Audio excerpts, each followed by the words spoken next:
Hello students, good morning to all. In this video lecture, we are going to discuss about the parapodal locomotion in nares. nares की parapodal locomotion को discuss करने से पहले हम उसका systemic position को discuss करते हैं. अगर हम इसके systemic position को देखते हैं तो nares are belonging to phylum Annelids, class Polychaeta, subclass Erentia, family Neridae, genus Neanthis and nares and species is Byrens. ठीक है, तो नेरीज का हम लोग आपके जो सिलेबस में पूरा locomotion, digestive system, respiratory system, excretory system, reproductive and development, ये सारे सिस्टम, ऑर्गन सिस्टम आपको दिए हुए हैं. ये सब आपको स्टडी करना है.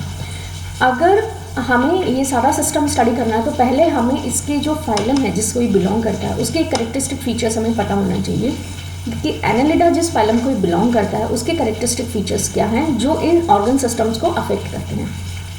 अगर हम इसका लोकोमोशन सिस्टम देख रहे हैं तो लोकोमोटरी सिस्टम जो है वो एनालिडा फाइलम में किस तरह के होते हैं, फाइलम वाइज उसमें क्या एक करेक्टरिस्टिक फीचर्स है जो हमें जानना समझना ज़रूरी होता है.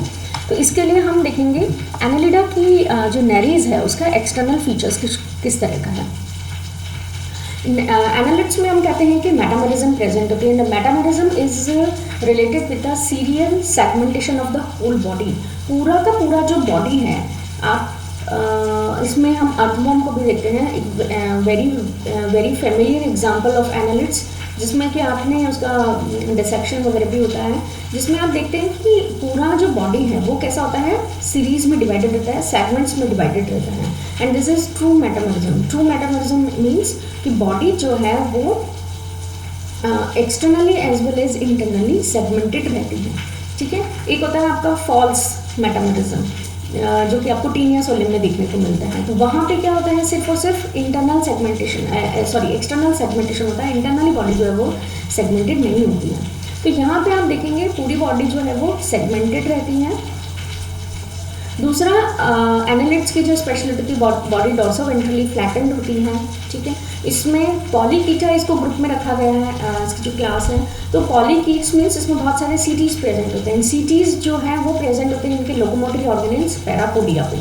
तो आप यहाँ पे जो डायग्राम फर्स्ट देख पा रहे हैं 17.2, इसमें हमने देखा है कि पूरी बॉडी सेगमेंटेड है और लेटरल साइड में जो है कुछ थ्रेड लाइक स्ट्रक्चर्स आपको नजर आ रही है. दीज आर द पैरापोडिया जो कि मेन लोकोमोटरी ऑर्गेनल्स होते हैं जिनको हम इस प्रेजेंटेशन में डिस्कस करने वाले हैं.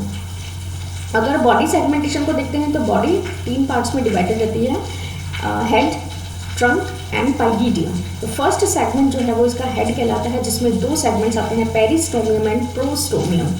जो फर्स्ट सेगमेंट होता है दैट इज द पेरिस्टोमियम और जो लास्ट सेगमेंट होता है पाइगीडियम.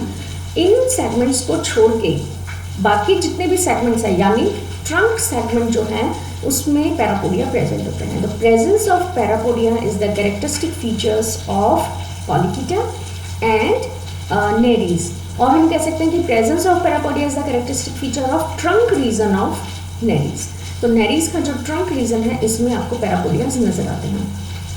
हेड रीजन में जो सेगमेंट्स होते हैं पेरिस्टोमियम एंड प्रोस्टोमियम, इसमें सभी तरह के जो भी आपके सेंस ऑर्गन्स होते हैं वो प्रेजेंट होते हैं. एक टर्म इसके लिए यूज़ की जाती है, cephalization. Cephalization is basically related with the presence of sensory organs in the interior region of head. Interior region जो हेड होता है उसमें सेंस ऑर्गन का पाया जाना बेसिकली उसके लोकोमोशन से रिलेटेड होता है, क्योंकि जो हेड रीजन होता है वही सराउंडिंग के कॉन्टेक्ट में सबसे ज़्यादा आता है. जैसे कि अगर हम नेरीज की बात करें तो नेरीज कैसे होते हैं, बरोइंग एनिमल्स होते हैं, एक्सक्लूसिवली मैराइन एनिमल्स होते हैं. तो जो भी कोस्टल एरियाज के जो भी बरोज होते हैं वहाँ पे ये प्रेजेंट होता है. तो सिर्फ इनका हेड रीजन ये अपने बरो से बाहर की तरफ निकालते हैं. तो जो भी इन्वायरमेंटल स्टिमुलाई हैं उसको सेंस करने का काम इनके हेड रीजन से होता है. इस वजह से जितने भी इनके टेंटिकल्स हैं, आईज हैं, ब्रेन हैं, जो भी सेंसरी ऑर्गन्स हैं वो सारे कहाँ प्रेजेंट होते हैं, हेड रीजन में प्रेजेंट होते हैं. ट्रंक रीजन जो है वो बेसिकली आपकी लोकोमोशन से रिलेटेड होता है, इसलिए ट्रंक रीजन में पैरापोडियाज प्रेजेंट होते हैं. नाउ पैरापोडियाज क्या होते हैं? Parapodias are the hollow, flat and fleshy like structure. Actually जो लेटरल साइड होती है बॉडी की उसके एक्सटेंशन से बनता है. This is the extension of ectoderm. ठीक है. तो ये जो भी आपकी एपिथेलियम है, एक्टोरम है, उसके एक्सटेंशन से बनती है और इसमें सीलोम कंटिन्यूस रहती है. सीलोम जो ट्रंक रीजन में प्रेजेंट होती है वो इन पैरापोडिया तक प्रेजेंट रहती है। पैरापोडिया जो है ये हाईली वेस्कुलर स्ट्रक्चर होते हैं, रेस्पिरेशन में भी हेल्प करते हैं, लोकोमोशन इनका प्राइम फंक्शन होता है, लेकिन ये रेस्पिरेशन में भी हेल्प करते हैं। क्यों? क्योंकि इनकी जो लाइनिंग है, क्योंकि ये सीलोम से अटैच्ड है, सीलोम के कंटिन्यूएशन में है, इसलिए इनमें क्या होता है, जो भी सर्कुलेटरी जो मटेरियल्स होते हैं वो इसमें फ्लो करते हैं, तो इनकी जो वॉल होती है वो हाईली वेस्कुलर होती है, इसकी वजह से ये रेस्पिरेशन में भी हेल्प करते हैं। इसके अलावा ये एक्सक्रीशन में भी हेल्प करते हैं। जब हम इसके फंक्शंस को डिस्कस करेंगे तब हम इसको डिटेल में देखेंगे कि किस तरह से पैरापोडियाज के फंक्शंस होते हैं। तो as far as concern with structure, fleshy होते हैं, फ्लैट होते हैं, होलो प्रोजेक्शंस होते हैं। लार्जेस्ट पैरापोडिया जो है वो मिडिल सेगमेंट में प्रेजेंट होते हैं। इनमें अरेंजमेंट ऐसा होता है कि जो मिडिल सेगमेंट में पैरापोडिया है वो लार्जेस्ट होंगे और टूवर्ड्स बोथ एंड पैरापोडियाज का साइज जो है वो कम होता जाएगा। तो शुरुआत में अगर आप देखोगे तो पैरापोडिया का साइज जो है कम होगा, मिडिल में ज़्यादा होगा, और फिर वापस से हम जब इसका पोस्टीरियर सेगमेंट की तरफ जाने की कोशिश जाते हैं तो वापस से पैरापोडिया का साइज जो है वो धीरे धीरे कम होने लगता है। Each parapodium is biramous in nature. Biramous means दो पार्ट से मिलकर ये बना होता है, dorsally placed notopodium and ventrally placed neuropodium. ठीक है, तो इसमें बेजल जो रीजन होता है ये बाइरेमस है। बेजल रीजन के दो पार्ट्स होते हैं, नोटोपोडिया एंड न्यूरोपोडिया। बोथ दीज पार्ट्स जो हैं ये फर्दर डिवाइड रहते हैं। आइए स्ट्रक्चर देखते हैं कि किस तरह से इसका स्ट्रक्चर होता है। ये पैरापोडिया का स्ट्रक्चर है जिसमें आप इसके नोटोपोडिया एंड न्यूरोपोडिया दो सेगमेंट्स को देख पा रहे हैं। Notopodia is comparatively larger than the न्यूरोपोडिया।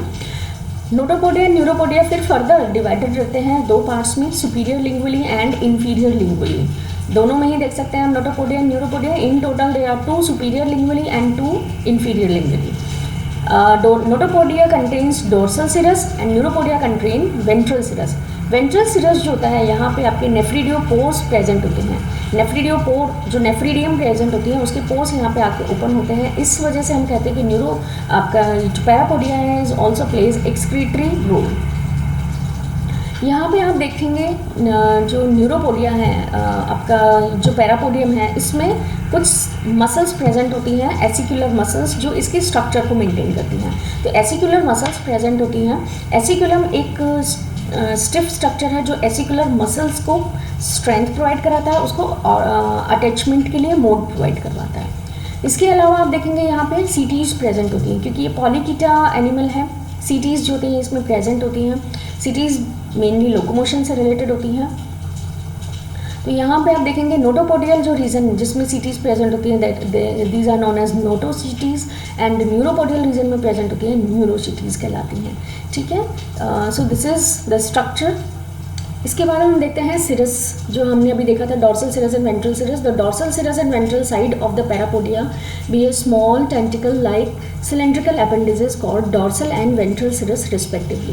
Ventral cirrus situated ventral to the neuropodia is smaller than the dorsal cirrus situated dorsal on the notopodia. CTs का स्ट्रक्चर अगर हम देखें तो stiff needle like chitinous road होती हैं, road like होती हैं, which remain in bundle within the sac in the skin. The sac is known as sagittarius sac. तो सैक जो होता है जिसमें ये प्रेजेंट होती हैं इसे हम सैजिटेरियस सैक कहते हैं, और इसमें कुछ सेल्स होती हैं, these are known as formative cells. इन फॉर्मेटिव सेल्स के थ्रू जो होते हैं सीटीज का प्रोडक्शन होता है। Entire bundle may be removed in various directions with the help of muscles. One of the CT in each bundle is long, rod-like and dark in color and it is known as aciculum. ये हमने अभी discuss किया, अभी हमने जब structure देखा तो हमने वहाँ पे एसिकुलम, एसिकुलर मसल्स के बारे में देखा था। and it project on the surface. Each CT consists of a basal shaft with its articulated terminal blade. यहाँ पे आप इनकी स्ट्रक्चर को देख पा रहे हैं। 3 तरह की सीटीज यहाँ पे प्रेजेंट होती हैं and according to their function species में अलग अलग टाइप की सीटीज प्रेजेंट होती हैं। इवन एक ही इंडिविजुअल की अलग अलग लाइफ स्टेज में भी सीटीज का जो स्ट्रक्चर है वो अलग अलग होता है। तो यहाँ पे हम 3 तरह की सीटीज देख पा रहे हैं, oar shaped setae, typical setae and long blade like setae. ठीक है, ओर लाइक सीटीज जो होती हैं ये एक स्टेज से रिलेटेड होती हैं। ओर लाइक सीटीज जो हैं ये आपके रिप्रोडक्टिव स्टेज ऑफ नेरीज में प्रेजेंट रहती हैं। इसके अलावा long blade cities and typical cities यहाँ पे प्रेजेंट होती हैं। तो आप देखेंगे कि हर एक सिटी जो है वो दो पार्ट से मिलके बनी होती है, शाफ्ट एंड ब्लेड। तो यहाँ पे आप देखेंगे कि जो सेकंड टाइप की है यहाँ पे शाफ्ट जो है वो स्लेंडर एंड ब्लेड जो होती है वो नैरो होती है, स्ट्रेट एंड लॉन्ग इलांगेटेड होती हैं। In the other type of shaft comparatively thicker होती हैं and blade is small and curved होती हैं। इसके अलावा last is the function of parapodia. Function अगर हम पैरापोडिया के देखते हैं तो parapodias are modified variously in different polychaetes and perform different locomotory function like crawling and swimming. Parapodia in some polychaetes are highly vascularized structure and function as a respiratory organ. ये भी हमने देखा था क्योंकि इनका जो ओरिजिन है वो कैसा है, सीलोम से है, सीलोम से कनेक्टेड रहती हैं। तो जितना भी सर्कुलेटरी मटेरियल है वो सीलोम में फ्लो होता है और सीलोम में फ्लो होने की वजह से और सेकेंड इनकी जो मेम्ब्रेन है वो हाईली वेस्कुलराइज होने की वजह से ये रेस्पिरेशन में हेल्प करती है। देखिए किसी भी ऑर्गन के रेस्पिरेटरी रोल के लिए जो सबसे पहली शर्त है वो है कि उसका वेस्कुलराइजेशन हायर होना चाहिए, यानी ब्लड सप्लाई वहाँ पे एफिशिएंट होनी चाहिए, तो वो फिर रेस्पिरेटरी ऑर्गन की तरह वर्क कर सकते हैं। एक्सक्रीटरी फंक्शन क्यों होता है, क्योंकि वेंट्रल सिरस में नेफ्रिटिव पोर्स प्रेजेंट रहते हैं। नेरीज जो होता है इसकी रिप्रोडक्टिव स्टेज को हम कहते हैं हेटेरोनेरीज। तो हेटेरोनेरीज में एंटीरियर जो पोस्टीरियर पोर्शन होता है उसमें थोड़ा सा मॉडिफिकेशन होता है, तो उसी स्टेज को हम क्या कहते हैं, हेटेरोनेरीज कहते हैं। हेटेरोनेरीज स्टेज में जो पैरापोडियाज होते हैं उसमें थोड़ा डिफरेंस होता है। It is the slide of parapodia of Heteronereis. The parapodia is biramous and ties on either side of a segment and is organ of locomotion. Basically parapodia जो है वो स्विमिंग में हेल्प करते हैं। क्रॉलिंग में parapodia के अलावा muscles भी यूज होती हैं। It comprise a dorsal notopodia and ventral neuropodia. यहाँ पे हम देख सकते हैं स्ट्रक्चर जो है ऑलमोस्ट सिमिलर होती है नेरीज एंड हेटेरोनेरीज में। Aciculum bears numerous oar shaped setae arranged in fan like manner. तो यहाँ पे क्या होता है, सिटीज़ की हमने बात की है, यहाँ पे ओर शेप्ड सिटीज़ प्रेजेंट होती हैं। जो पैरापोडिया होता है थोड़ा सा एनलार्ज हो जाते हैं स्ट्रक्चर में। इसके अलावा वेस्कुलराइजेशन जो है वो इनका हाई हो जाता है। Notopodia and neuropodia lobes are produced in the highly vascular foliaceous outgrowth. ठीक है, तो this is the Heteronereis. Now locomotion, nerees can crawl on substratum as well as swim actively. Crawling is affected by activity of parapodia alone. Crawling जो activity होती है वो सिर्फ parapodia की वजह से होती है, while swimming involve parapodial activity as well as snake-like lateral undulation of body which are brought by the wave-like contraction of longitudinal muscles. So हम कह सकते हैं कि जो क्रॉलिंग एक्टिविटी होती है उसमें पैरापोडिया अकेले रोल प्ले करता है, लेकिन स्विमिंग एक्टिविटी में पैरापोडिया के साथ साथ सीटी की मसल्स की मूवमेंट भी प्रेजेंट रहती है। ग्रे साइंटिस्ट जो थे उन्होंने सबसे पहले पैरापोडियल एक्टिविटी को ऑब्जर्व किया था in the locomotion in Nereis.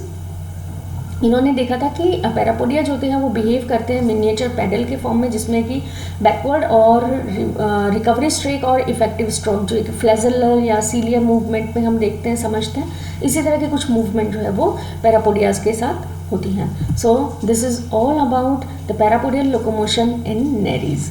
I hope आपके सभी डाउट्स इसमें क्लियर हुए होंगे। So thank you.